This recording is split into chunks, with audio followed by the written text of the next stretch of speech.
We'll blaze a trail, raise hell, raise hell. Hell to the commanders will prevail. Raise hell, raise hell. Hell to the commanders never fail. All right, y'all. Welcome back to the On the Fence podcast. It's your host, Rab.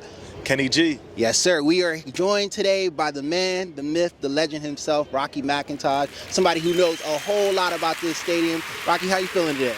It's great, man. It's great to be out here, try to get a quick glimpse of the team a little bit early. So just coming out here, brought my daughter and friends. So Nice. Just going to have a little fun tonight. Nice. Now, we know you know a whole lot about this stadium. So Yes. what comes to you first? What's the first thing on your mind as you're back here at FedEx or now Northwest? Oh, man, I get a little tingly feelings. First of all, I keep calling, the team the Redskins, but I hear that. That's Commanders what you pay haven't grown on me. I came in through the Redskins under Coach Gibbs. Lots of friends here, lots of friends that's going to be at the game. So we sort of bring back memories when we sit down, chop it up, and just watch football, man. Yes, So it's sir. good. Yes, sir, man. It's going to be a good game, a good season, so to say. So I think of you as a legend. Kenny and I, we grew up watching you on TV saying, look at this guy flying around the field, him in London. So Rocky, before Washington, you had a transition period where your military background. I want to talk about that. How did your military background shape you as an NFL athlete? Oh, it's great, man, because actually I just came back from vacay with the fam, and we got a chance to visit Seattle, Washington, which I used to live in. And it was like every 3 years just growing up and seeing different places, meeting new friends, and just being a part of different communities. So fortunately, a few of the people that I grew up with, they made it to the NFL also. So it was really, really cool to see those guys and play against those guys at the same time I was playing. Oh, that's cool, man. So I do want to talk about, we're going to get right into it because your military background shaped you. But at the same time, before you had committed to the university, let's talk about your tattoo there. Let's show you. I just want to see your tattoo. Yes, he sir. got the U. This way, no, he represents. Before you committed to the U, you were with Clemson. Yeah. What made you make such a decision to go with the University of Miami? This was pre-NIL days. But it was great being out there. It was a great home team. I spent my last couple of years, moving around, and I told my parents I didn't want to move anymore. And South Carolina is where I spent my last couple of years and played that Big South type football. And like Clemson was the thing in-state in South Carolina. So originally committed to them, had no idea about Miami or whatever, but I went on a recruiting visit, and they flipped my eyes open. So Nice. it was good to get down there, and automatically I just chose them. Love it, man. must have been the weather, because that Miami weather was beautiful. Oh, man. The weather, the beaches, I don't know about school, but Yeah. Most def. I mean, definitely with football. from what I saw in those times, it looked like a lot of fun. In Miami, especially at the time when you were there with some heavy hitters, man. That was almost like linebacker you. A lot of big names came out of there. How did it feel kind of being in a room with such elite talent, guys who went on to become Pro Bowlers? Oh, man, I appreciate it all the time. And even with the young folks, man, the more you can surround yourself, and professional life also, the more you can surround yourself with people that are at your level or a little bit ahead, it'd be great for you because you have no other choice but to, bring your level set up. And that's what it was in Miami, is just being around those different guys. They sort of grew on me and helped me grow out and be the man that I am now. So at one point, I'll tell you an interesting fact that on this team, we had at least 7 of my teammates that was from college. So we was just having a ball, man, on both sides of the ball. And it was really funny that every week, like, I would play against one of my teammates on the opposite end. I mean, we're talking about Devin Hester, E. Reed, Ray Lewis's, and all those different guys. So it was really fun. We compete really hard against each other. I could tell, man. I mean, steel sharpens steel, right? Yes, sir. Yeah, those guys were some ballers out there. So let's fast forward a little bit to your time. So that playing time over at Miami, you were killing it. Yeah. Obviously, it got the attention of the Commanders. They traded up to come get you. The Redskins. Sorry about that. Let me get it right. Redskins. Man, Rocky. There we go. So you see, you hear that? You hear the fans. They said, let's go So Redskins. coming into Washington, what was it like when you first arrived in D.C.? What were your thoughts? Oh, man, nothing was given to me. I'll tell you that much. I had to earn my spot. We had a hard-nosed coach. I had Coach Gibbs here. And really, like, part of that first year, I was on the bench, man, just playing special teams. Had to earn my way, learn the playbook, and just study the game. And fortunately, I did that and was able to move into that starting role. But it was hard. This is very hard. I was tired, just studying all the time, and all the while the coach is getting on me. It was like, come on.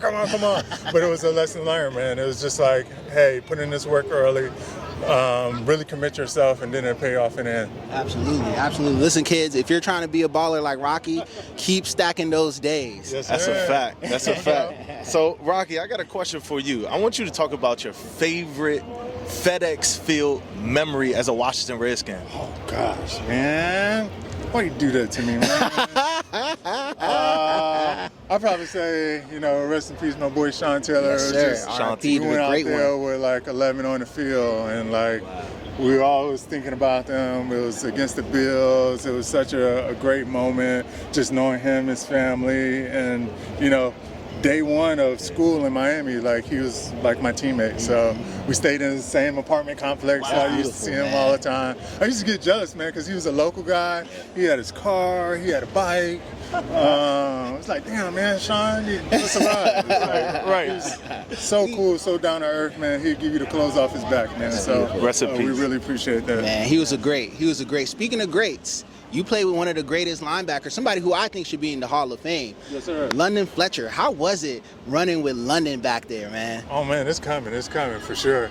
He is very intense, man. London, to be short-statured type guy, real big bowling ball, man, he'll put his heart and soul into playing, man. And anytime I feel down, I can turn and look at him, and he's raising his game. I got to do it too. So it was an honor to play with him, and just, he's the linebacker that really commanded everybody. It was like, he can go both ways. He can laugh and have fun with us, but at the same time, when it's time to take it serious, he's the man that really got us together and helped us ascend to another level. I mean, at one point, we were a top 2 defense, for a few definitely years were. under him and that defense. Yeah, I've seen it on Command Center. He says he doesn't do any peace treaties. He said when it's time to competition, he doesn't care. I have no friends. So I love that, man. I can definitely see that intensity. Speaking of no peace treaty, I have to talk about this, right? And Rocky, I want you to talk. I know we talked about your memory, right? Your favorite memory, but we talked about London, you not having peace treaties. We're talking about heavy hitting linebackers, number 2 defense. You talked about it, Sean T. facts. All the players that you had on your defense. You guys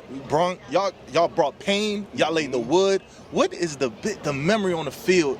Just period. Not at this stadium, but just period. A hit, a highlight of yours that you just remember. Yeah, the one that just makes you smile. Yeah. Probably was cool. Chicago Bears, we call them the Gummy Bears, man. It was really fun playing against. I think that Jake Cutler game, he ended up letting D Hall break the record for most interceptions in a game.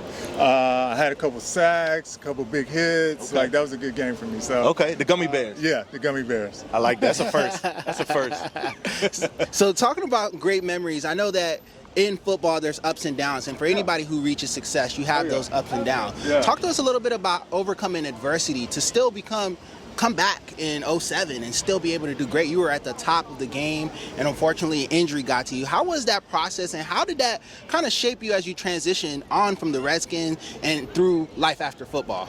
Oh man, when I first got into the league, such a young gun still, so injuries really didn't bother me that much, right? I could still go out and stay up late or whatnot, and sort of just work my way through because athletically I was there. But as you prolong and really decide to become a vet or a professional of your game, that now you start to come in early. Now you start to watch a lot more film. Now you start to ask a lot more questions. And you can see it translate out on the field because, truth be told, nobody goes out there and plays 100%, right? You got to play with some type of injury, and it's all a mindset, right? And, of course, taking care of your body afterwards. So just really having that progression, that maturity in my game, I think really helped me play, total 8 years or so in the league. Gotcha, man. I mean, you said about 8 years in the league. What type of perspective did it give you after you left Washington and you went to go on to play for the Rams and the Lions? What did that provide to you? What type of perspective did that give you leaving the Washington Redskins? Oh man, it was great because I had the opportunity to stay here, but things change and people, go, right? So I had a lot of D coordinators, had a lot of head coaches during my time here. And it was a short period of time, right? And you can see that, as we know now, some of the guys that was here coaching are now like Super Bowl winning coaches. One for the Rams, and San Francisco was there a while ago with Shanahan. So it was all like a learning experience, right? Yeah. I could say we probably didn't win more than 8 or 9 games at most during my time here, but it was all a growing period. Successful in defense and just had a lot of fun, man. And as the years progress, man, you see different guys just ship out, right? So you got to bring your A game all the time.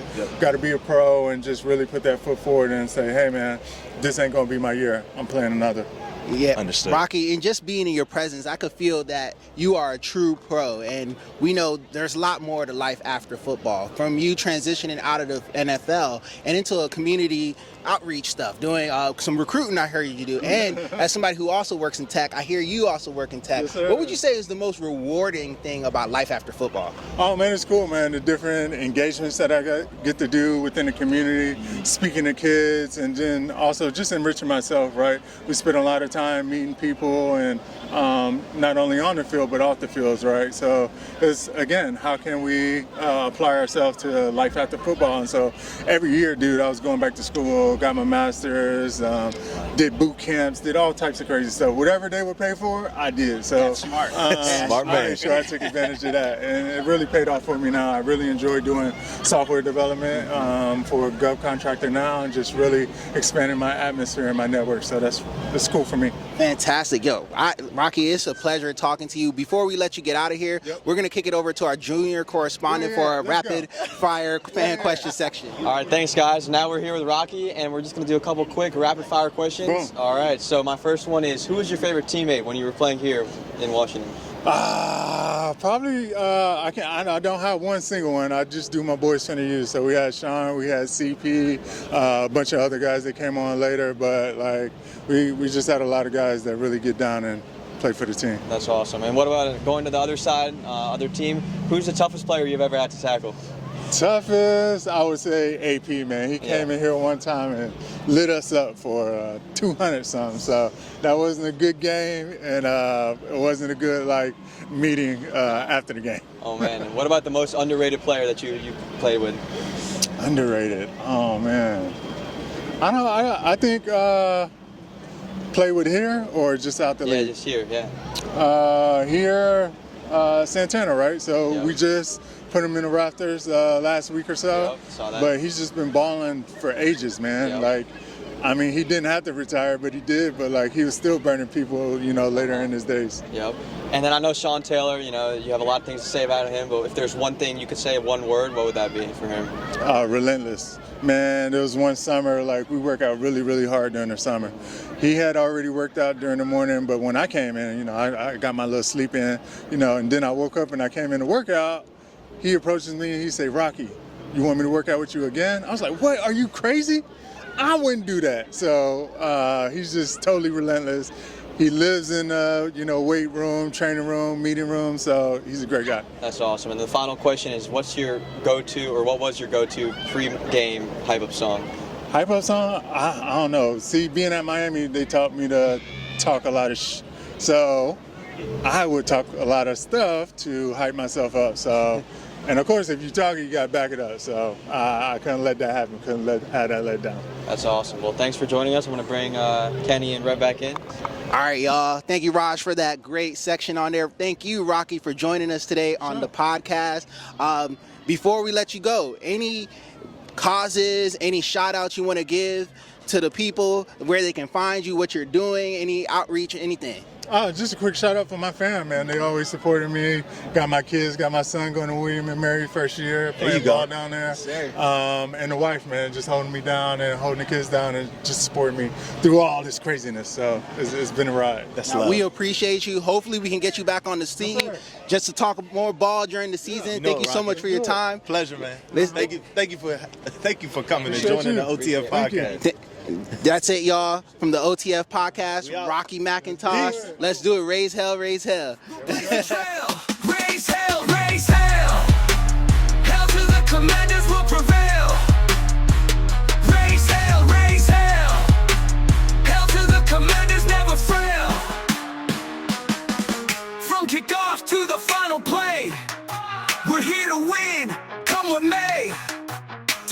strong.